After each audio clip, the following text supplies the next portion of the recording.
Recordemos el juicio por la mega causa en el que el pasado 26 de julio fueron condenados y conocieron sentencia más de 20 imputados en la misma, pero sobre todo destacaron la situación de 4 jueces, de Miret, de Carrizo, de Petra Recabarren y de Otilio Romano, porque fueron condenados a prisión perpetua en todo un antecedente totalmente importante para la justicia a nivel nacional y también internacional. Esto cobró algún tipo de sentido en la prensa internacional, en diarios como The New York Times o también en Washington Post, y tenemos que remitirnos a sitios históricos y a momentos trascendentales de la humanidad para conocer un antecedente. Bueno, todo esto lo vamos a ampliar con el abogado querellante, ni más ni menos, Pablo Salinas, que nos visita aquí en el estudio de Noticias Acequia. Pablo, ¿qué tal? Gracias por estar acá. ¿Qué tal, Ezequiel? ¿Cómo estás?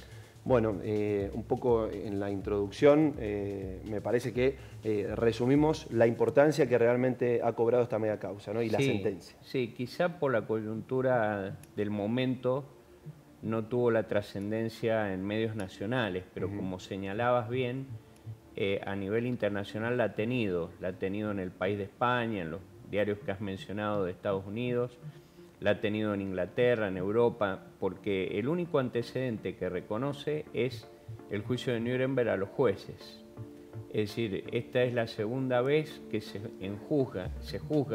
enjuicia en el mundo al aparato del terrorismo de Estado o al aparato de la maquinaria del poder estatal que actúa en el plan criminal del terrorismo de Estado.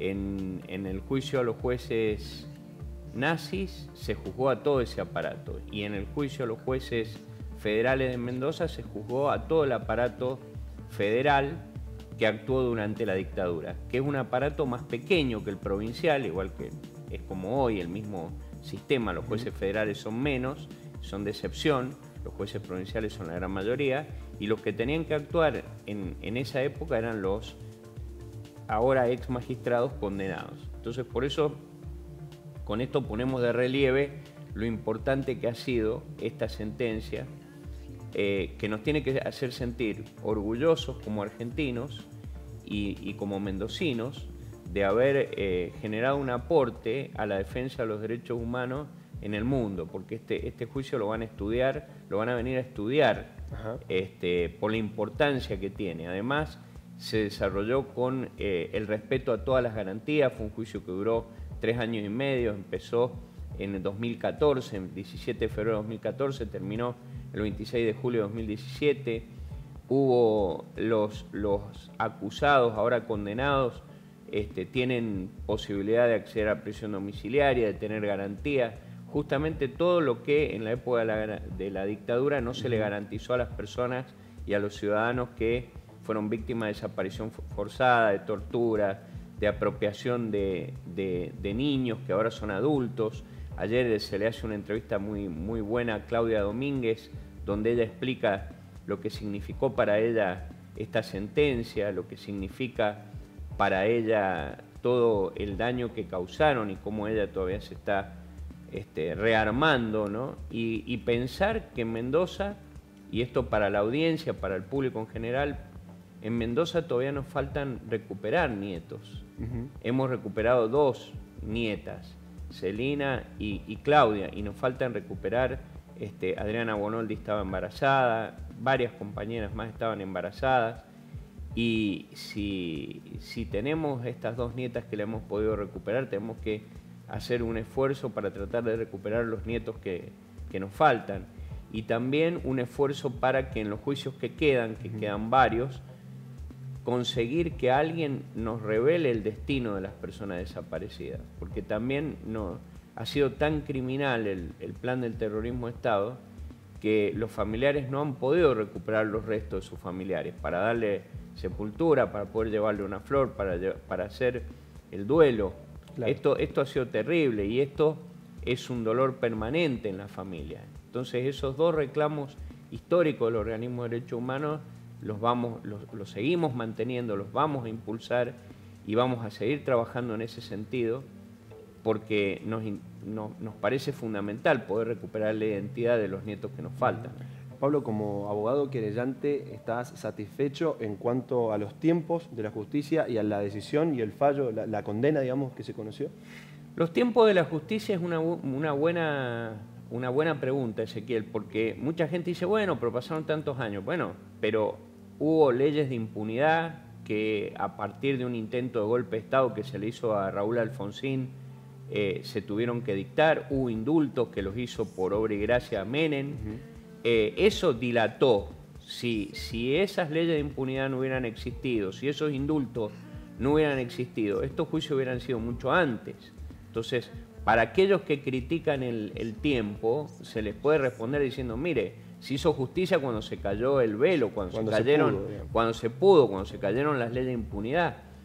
Y sí estoy conforme, porque creo que el tribunal ha sido un tribunal que ha hecho un trabajo enorme poder conducir ese juicio y además ha dictado una sentencia histórica. Estos jueces van a pasar a la historia de la humanidad, los jueces de la democracia que han dictado la sentencia.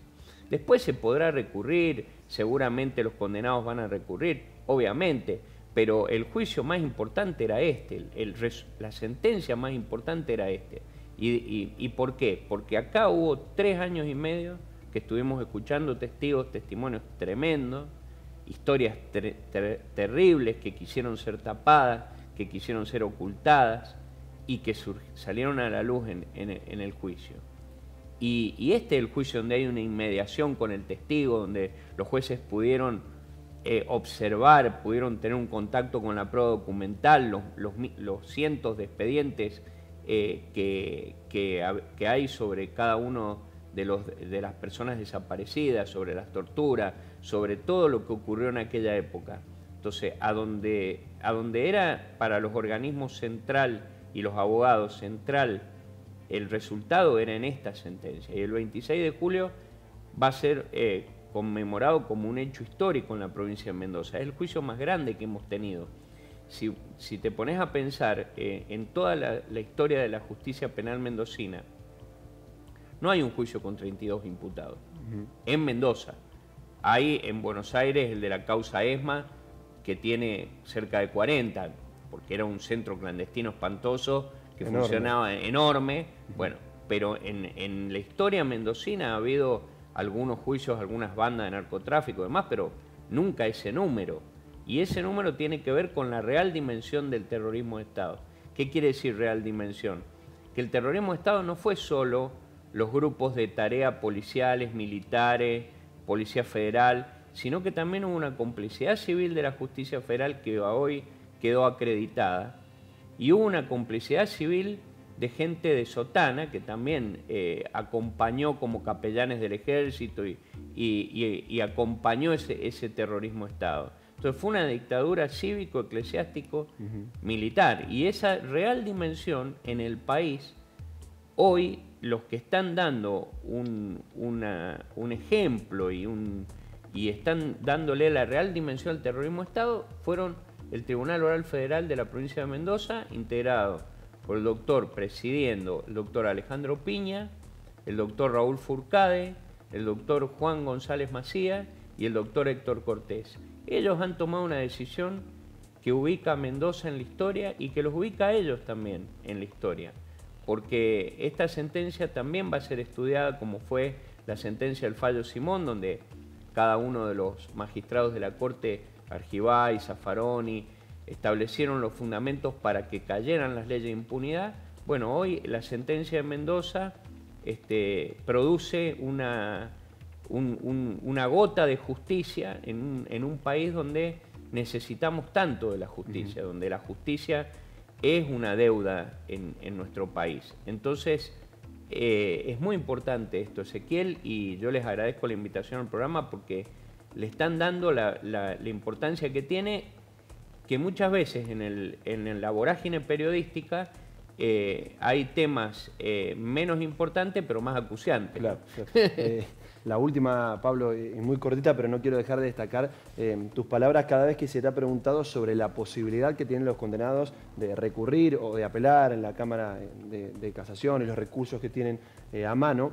Y bien manifestabas, bueno, está dentro de las posibilidades del orden democrático en el que vivimos y hay que tomarlo desde ese punto de vista. Pero sí, lo mismo aprovecho para poder transmitirle tranquilidad a las víctimas y a los organismos.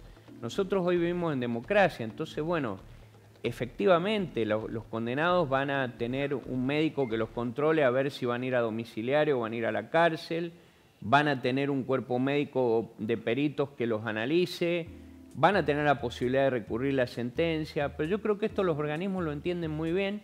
Incluso no sé si viste el spot que invitaba a la sentencia, donde dice este juicio es de todos, claro, donde todos los organismos abrieron y donde vino tantísima gente.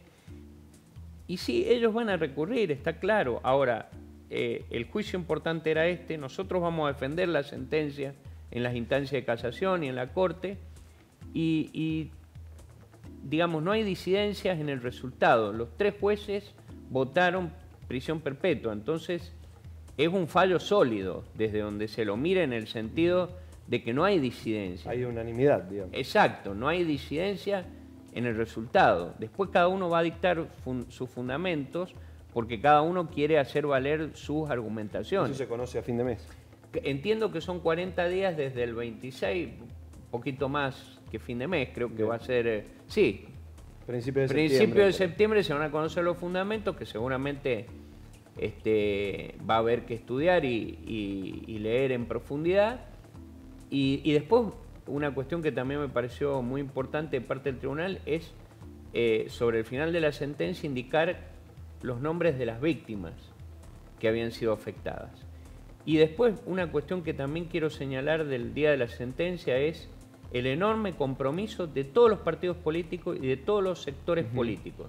Fue importantísimo que asistió Claudia Najul, asistió candidata por Cambiemos, asistió la vicegobernadora, asistió Noelia Barbeito de la izquierda, claro, asistieron Anabel Sagasti del Frente para la Victoria.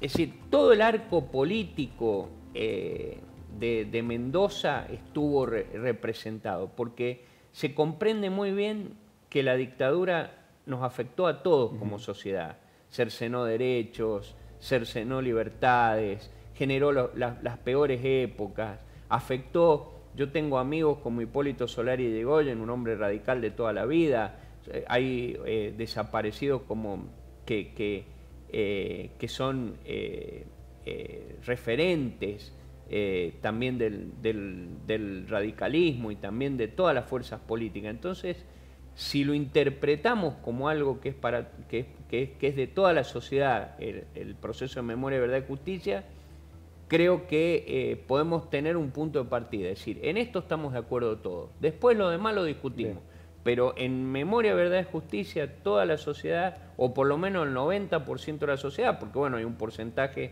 de gente que participó en esa dictadura y que seguro la van a seguir defendiendo, pero la mayoría de la sociedad repudia ampliamente lo ocurrido, claro, en la dictadura.